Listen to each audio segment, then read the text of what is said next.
I am your host, Glenn Lundy. I am a husband to one, a father to six, and the general manager of Dan Cummins Chevrolet Buick in Paris, Kentucky, the second largest used car franchise dealer in the United States of America. It is 5:30 a.m. and I hope that you are ready to rise and grind.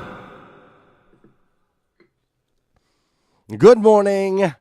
Good morning. Good morning. What's up, everybody? Today is Friday, August 31st, 2018. The first and last time it will ever be. Friday, August 31st, 2018. So we're going to make the best of this incredible day that we've got ahead of us today. I probably am already tripping over my words because I'm super excited about the guests that we've got on hashtag Rise and Grind this morning. We've got my man, David Villa. Now, I got to tell you, this guy is a true, and I mean a true rise and grind machine. We're talking the president. I love the title. I can't wait till I get that one day. President and CEO of IPD, which is a marketing, advertising, training platform, incredibly well known across the auto industry, making impact on people's businesses nationwide. It's truly incredible. He's an incredible leader. He's an awesome speaker. He's the host of his own show. He's got a show called Auto Dealer Live. They've been doing for years, which is just amazing. But I'm talking best-selling author, Forbes contributor, and did I mention on Sundays, this guy's in the church out there as a pastor, helping spread the good news and the good words. So most importantly, on top of all that, this is somebody I truly consider a friend, even though him and I haven't had the ability to spend a lot of time together out there in what they call the real world, social media-wise. We've done a lot of stuff together, a lot of different interviews. So I'm excited for him to join us today. I'm going to bring him on in just a second. Before I do that, I do want to give you guys a quick update. I know you've been watching, and I got challenged to sell 31 new Chevy Silverados in 3 days. We had 3 days to sell 31 new Chevy Silverados. We're 2 days into the challenge, and I'll tell you, yesterday my boys put up 14 Silverados. We put up 5 the day before that, so we got 19 Silverados. I need 12 today. And yes, I'm throwing it out there at 5:30 a.m. because I need your help. So please, if you know somebody, we got to get 13 more. But I am so proud of the guys because they've been killing it on the Silverados. I also want to remind you that this guy, David Villa, who's about to join us here on the show, he's going to be joining me at Hustle and Grind Con, which is going to be the most amazing conference to ever hit Orlando. I'm just telling you, we've got Hustle and Grind Con. We got all the great speakers. You got the hustle houses going on, the networking opportunities. It is going to be absolutely incredible. So if you haven't got your tickets for that yet, go to glennlundy.com and you can get those. Now, I'm going to go ahead and bring my man Dave Villa on. Hopefully I did everything right and our sound's good. So I'm going to try to bring him on right now so you guys can meet him. Let's see what happens. My man, Mr. David Villa, how are you, sir? I'm doing wonderful, Glenn. How's it going, my friend? It is going great, bud. We're trying to kick this thing off. Hopefully everybody can hear you. I'm going to make sure that they can before we get too deep into this interview. So if you guys would just drop into the comments, let me know that you can hear my man Dave Villa. I would greatly appreciate it. And as soon as I know you can hear him, then we'll continue to move on. What's up, dude? Look at that beautiful setup you've got behind you, man. My wife calls it, thank you, man. My wife calls it Sanford and Son. She says I can't have anything else in here. That's awesome. That is great. Okay, looks like people are telling me they can hear you, so I love to hear that. So here's what we're going to do. We good. Everybody says we good. All right, Dave, here's what we got to do. Every morning, we got to kick this show off right. So everybody knows what we got to do first, and that is we simply got to dance, bro. You ready to do some dancing? I'm ready. All right, man, we're going to throw the music in there. Music should be playing. Hold up. I can't hear it. I need to be able to hear it so I can get on. Oh, almost broke it. Did you hear that? Wow, that was crazy. All right, music should be playing. Hold on. Sorry, that was weird, man. It was like reverberating all the way through my thing. Oh, Yes, the music's on. All right, we got music. All right, we got music. Good morning, everybody. This is the part of the show where what I need you to do is I need you to go and hit that share button because we need to get this out there. The best thing that we can do is maybe change the way someone starts their day. We believe that here in hashtag Rise and Grind. So hit that share. You never know where it's going to land. And we're going to get this thing rocking and rolling. Get that energy level up as we do a little chair dance. And look, I got my man Dave Villa over there chair dancing. That's what I'm talking about. He's dancing in Tampa, baby. That is the stuff. You guys say good morning to each other. Say good morning to my man, Mr. David Villa. And I'm going to say good morning to a few of you before we get this thing off. Dave, we got all kinds of people in here. Good morning, Lisa Marie Kennedy. She's down in Florida, too, I believe. I got to double check on that. Good morning, Beth Workman and Jay Heidemann. What's up, Ben St. Hours? It's so much of a pleasure to see you. Good morning, Teresa Vance and Stephen Jones, Gail Beecraft, Archie, Andrea. Everybody's up in here. Ann's in here. Mark Miller's in here. My man Mike Brockway, Carrie Osborne. How are you? How are you? How are you? What's up, Sterling Leach? Sterling Leach was a superhero yesterday in an incredible video that we did. All right, Dave. So we got the music. I think we got the energy right. Everything's good. Everybody can hear you. I'm going to go ahead and kill this. Boom. And now it's just me and you, bro. It's just me and you and about, I don't know, 60 other people at 5:30 in the morning, right? Dave, I'm talking about. Talk to me a little bit, man. We are Rise and Grinders, man, right? You're a Rise and Grinder. You got all kinds of things going on. Tell me real quick. I always start every show. I tell people I am a husband to 1, a father to 6, going on 7 now. General manager, I'm a host, and I'm an author. I like to write. Those are my 5 things. Who are you? Well, first of all, thank you, man, for having me on. And who needs coffee? Come on, man, I thought Starbucks wasn't open and I was going to be in trouble. But, man, I literally am completely fired up with that monologue. Thank you for having me on. And who am I? I mean, my profile, I put on all my social media, I put it in this order: Christ follower, husband, father, and then everything else. And so that's the order. I am who I am in any way, shape, or form because of him. And then my wife, married 25 years. Nice. Yes, sir. And that is all to her credit right there, my friend. And we got married.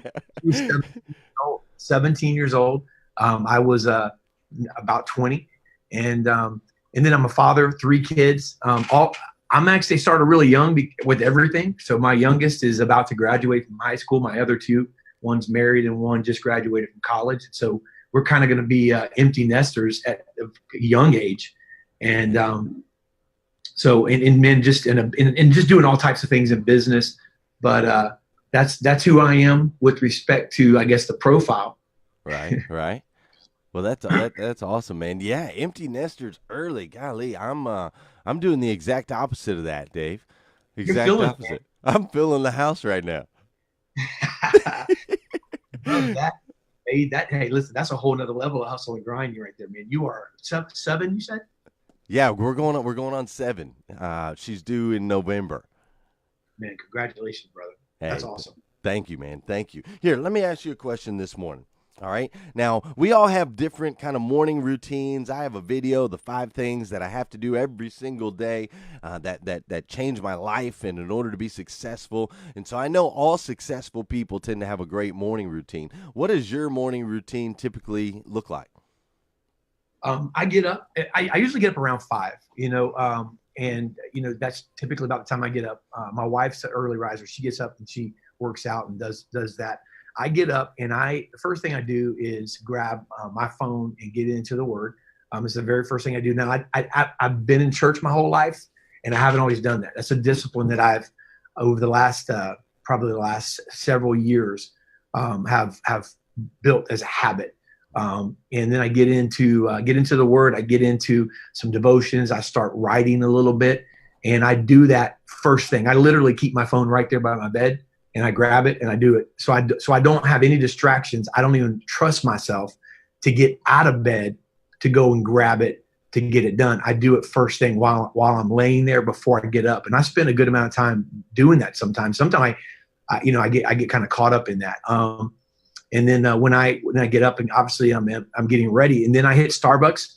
I tell, it's interesting you say morning routine, because I think that every successful person will tell you that that's a discipline. Whatever they do in the morning, that's a discipline that they had to tackle in their life to get to the level of whatever they consider successful.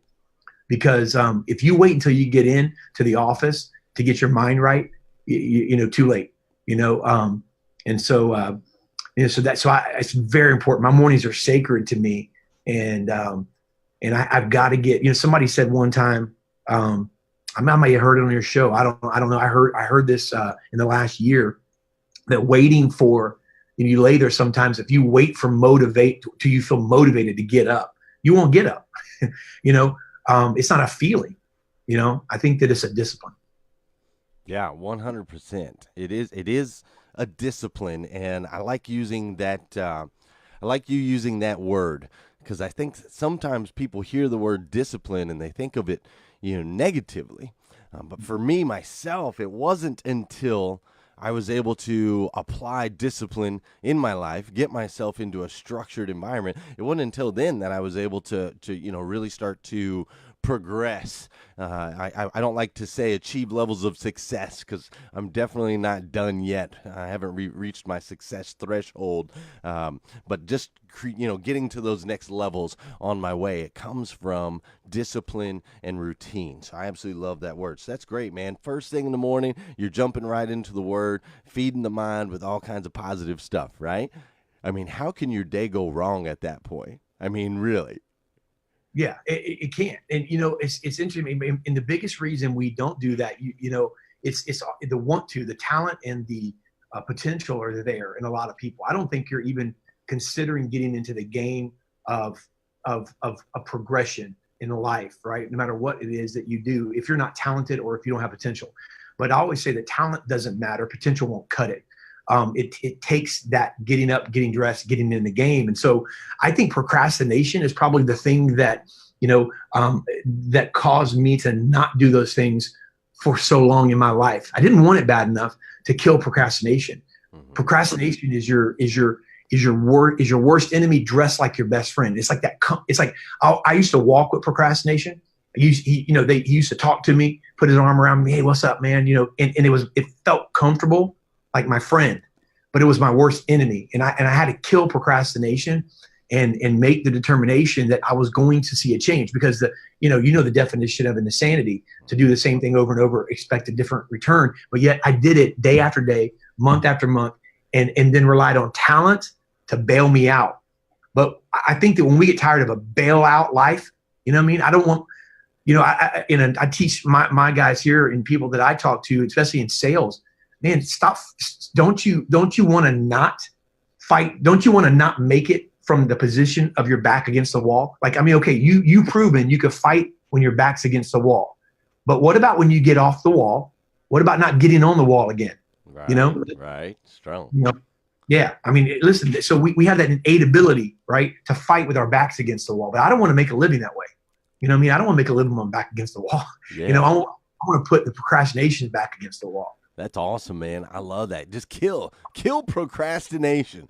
It's 5:40 in the morning, and I'm going to tell you guys right now, if we don't get anywhere else in this interview, which we will, because Davidville is straight fire, but if we don't get anywhere else, if the whole thing's shut down right now, I want you to take that with you today. Kill procrastination. Just get rid of them, right? Just out of your life, out of your existence. Because, Dave, you're right. We do all react under pressure, backs against the wall. We're backed into the corner. That's the time where we go into action. If we can have that activity level without being backed into the corner, that's powerful, man. That's powerful. That actually kind of leads me into a little bit on what I wanted to talk about with you this morning.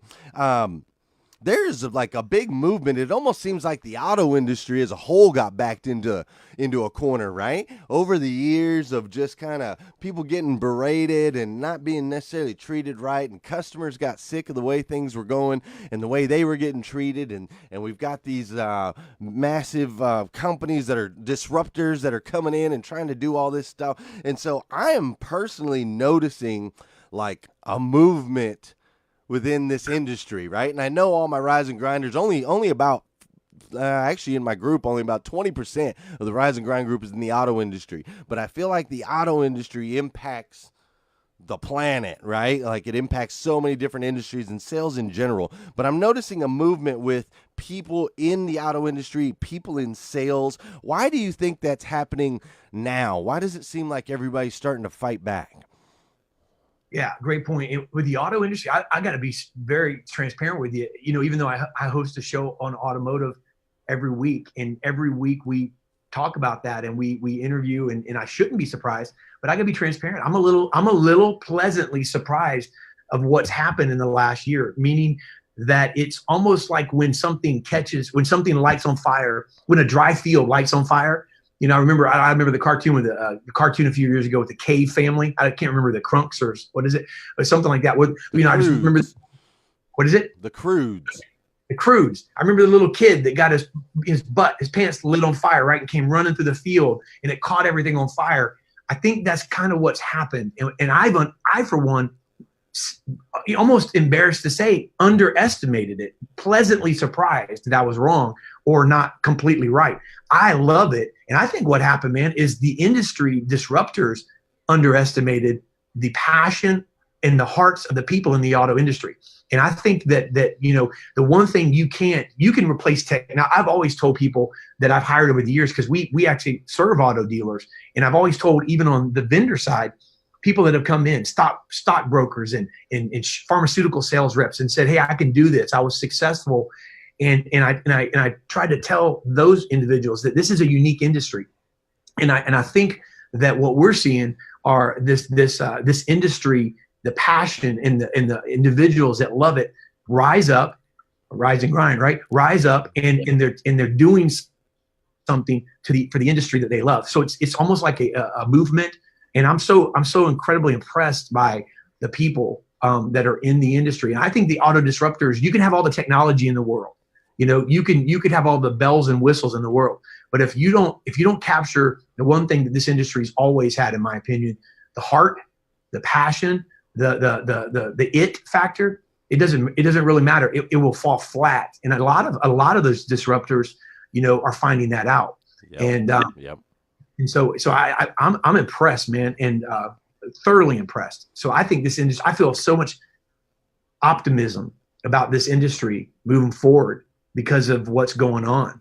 And it's incredible to watch. Dude, I am 100% with you. I mean, it's car guys. Car guys are relentless, right? Car guys are designed naturally. Like, it's in our nature to work 16-hour days. It's in our nature to work on weekends, work on holidays. It's in our nature to ask for the close. It's in our nature to just persist and follow up and follow through and get after it. It's in our nature to risk it all every day, right? We could go to work and not make $1. Like, it's in our nature. And so that passion is now coming through in such a powerful, influential way. I love it, man. It's really, really fun. And I'm with you. I'm surprised because it's an industry that has been broken for a really long time.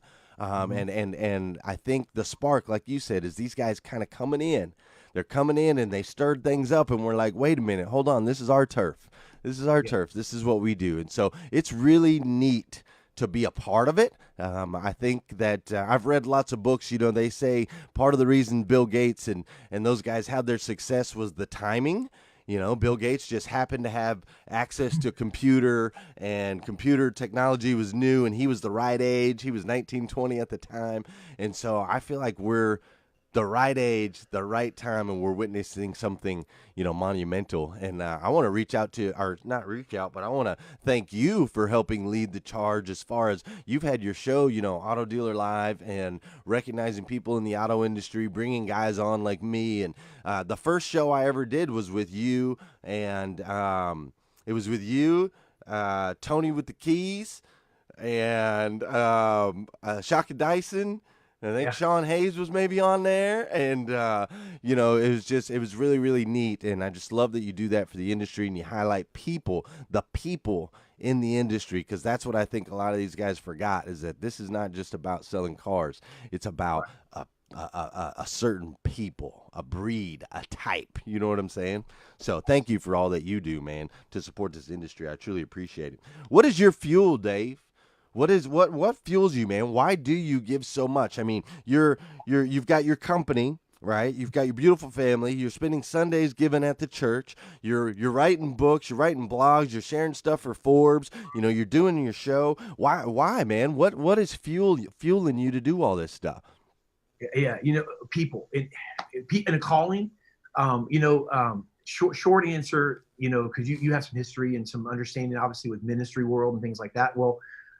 So a lot of my family were preachers and ministers. So, I mean, I actually chased the full-time ministry at a younger age and fought actually against the business side of things. And really for a long time, kind of pushed that away and pursued what I thought was the right way to do ministry. What little did I know that really the right way for me was God had a marketplace idea, impacting more people, but yet with the same message. And so when I had an identity crisis for a long time, trying to figure that part out.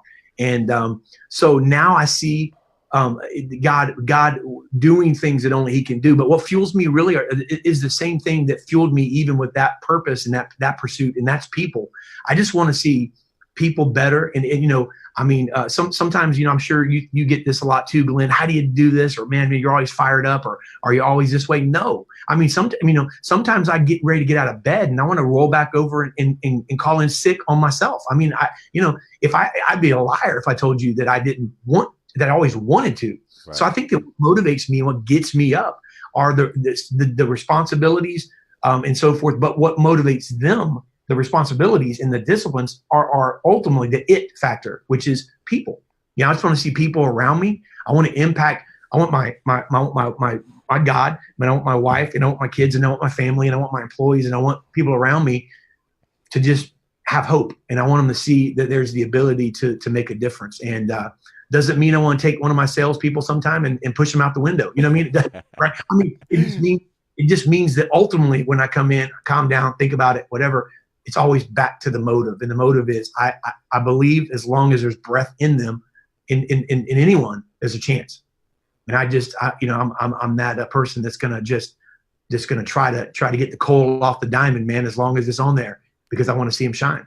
Oh, man, that's beautiful. That is beautiful, man. The people are the fuel, for sure. The people are the fuel. You and I are 100% connected as far as that goes. Dude, we are already over time on this show. It goes so stinking fast, man.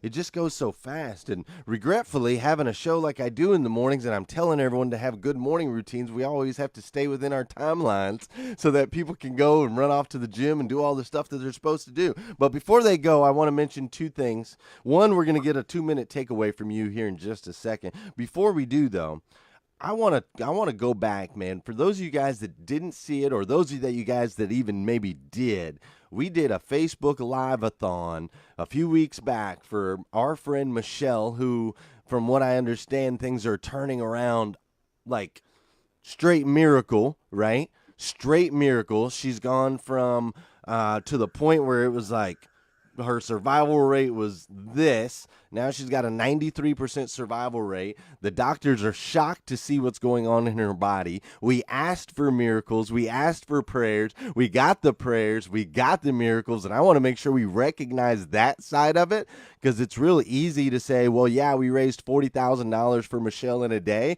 and that's cool. But what's so much more powerful is we raised thousands of prayers. I mean, literally for 24 hours.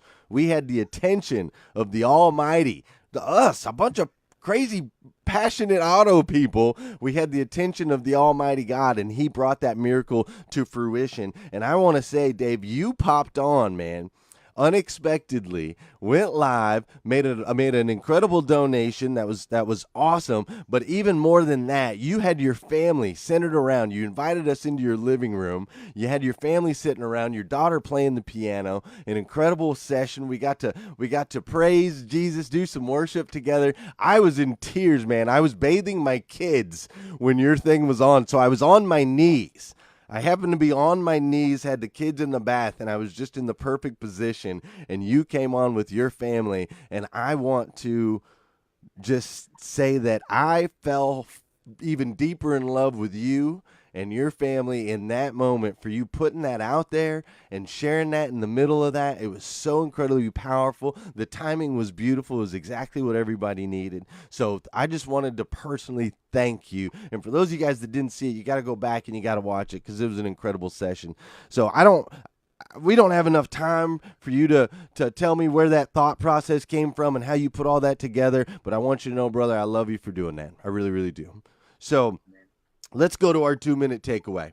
All right. You're standing on top of the mountain, bro.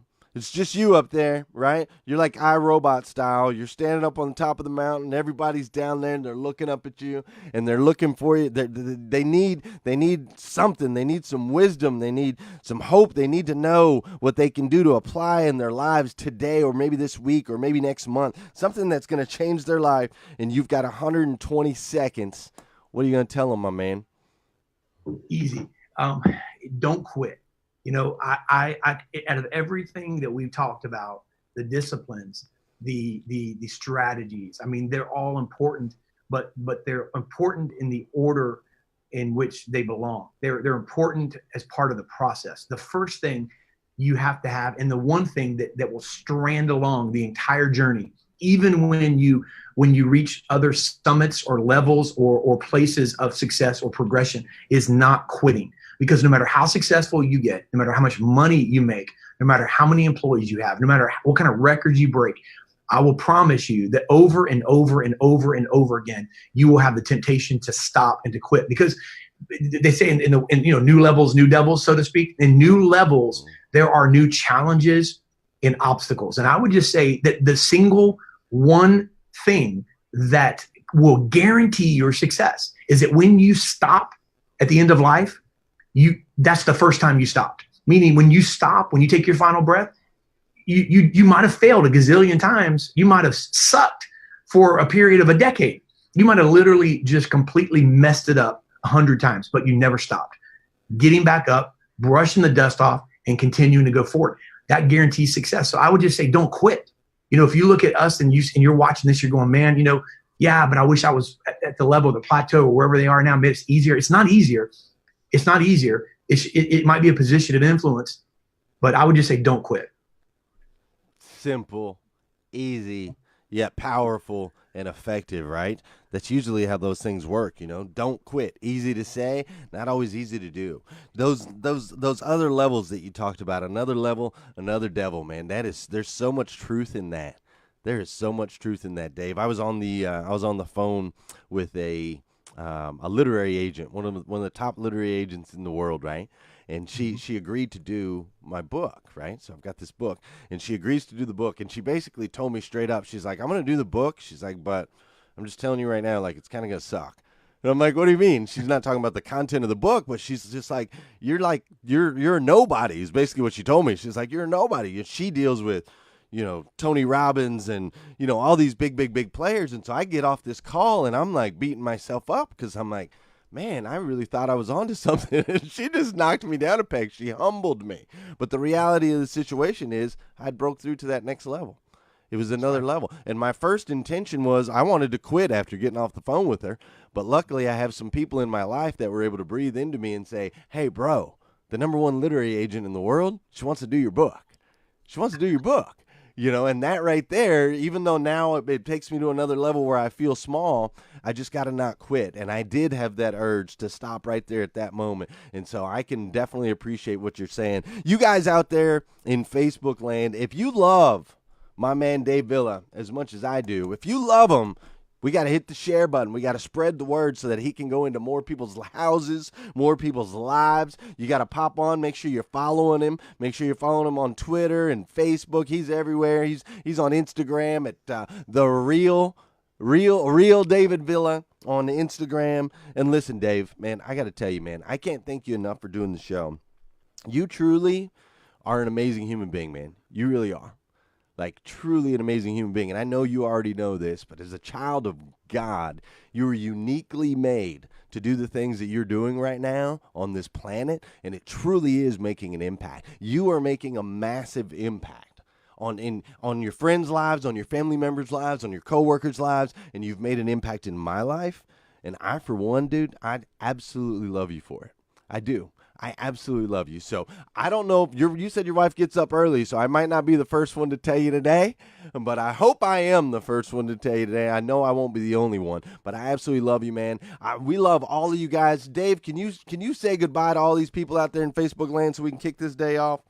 And you guys have a phenomenal day. It's last day of the month, and I would just absolutely say shred it, kill it. And I thank you so much, Glenn, man. I really appreciate you and appreciate all you do, man. Thank you so much for having me. Absolutely, man. You guys go out there and kill it today. It is Friday, last day of the month. Go out there and make it the best day you can possibly have. We'll see you guys later. Hey, if you need more videos, you can go to GlennLundy.com. There's over 150 videos up there. I don't even know how many now. If you need some Rise and Grind gear like this, you can get that at GlennLundy.com. And if you haven't got your Hustle and Grind Con tickets, which Dave Villa is going to be speaking, this guy right here will be speaking at the Hustle and Grind Conference. If you haven't got your tickets yet, you can get those at GlennLundy.com also. And I will see you guys later as we have